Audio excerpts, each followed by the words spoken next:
மூன்றாவது வசனம் வாசிங்க. 128:1-3. உன் மனைவி உன் வீட்டோரங்களிலே கனி தரும் திராட்சை கொடியை போல மாறுவாங்களாம். அல்லேலூயா.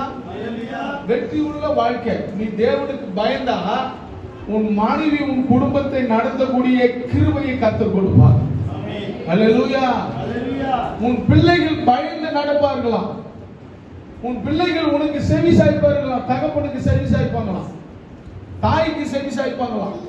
அந்த குடும்பமே ஒரு மனரம்யமான குடும்பமா இருக்கும், பார்க்கறதுக்கு சந்தோஷமா இருக்கும், உதாரணமான ஒரு குடும்பமா இருக்கும். அவங்க பாருங்க எப்படி இருக்கிறாங்க பாருங்க, தேவனுக்கு பயந்து நடக்கிறாங்க. அல்லேலூயா. ஒரு சமாதானத்தை கர்த்தர் அந்த குடும்பத்துல வைப்பார். ஒரு நிலையான ஆசீர்வாதத்தை அந்த குடும்பத்துக்குள்ள நிறுத்துவார் ஆண்டவர். கர்த்தருக்கு பயப்படும் போது தன் பிள்ளைகளுக்கு தகப்பன் இறங்குகிறது போல கர்த்தருக்கு பயப்படுகிற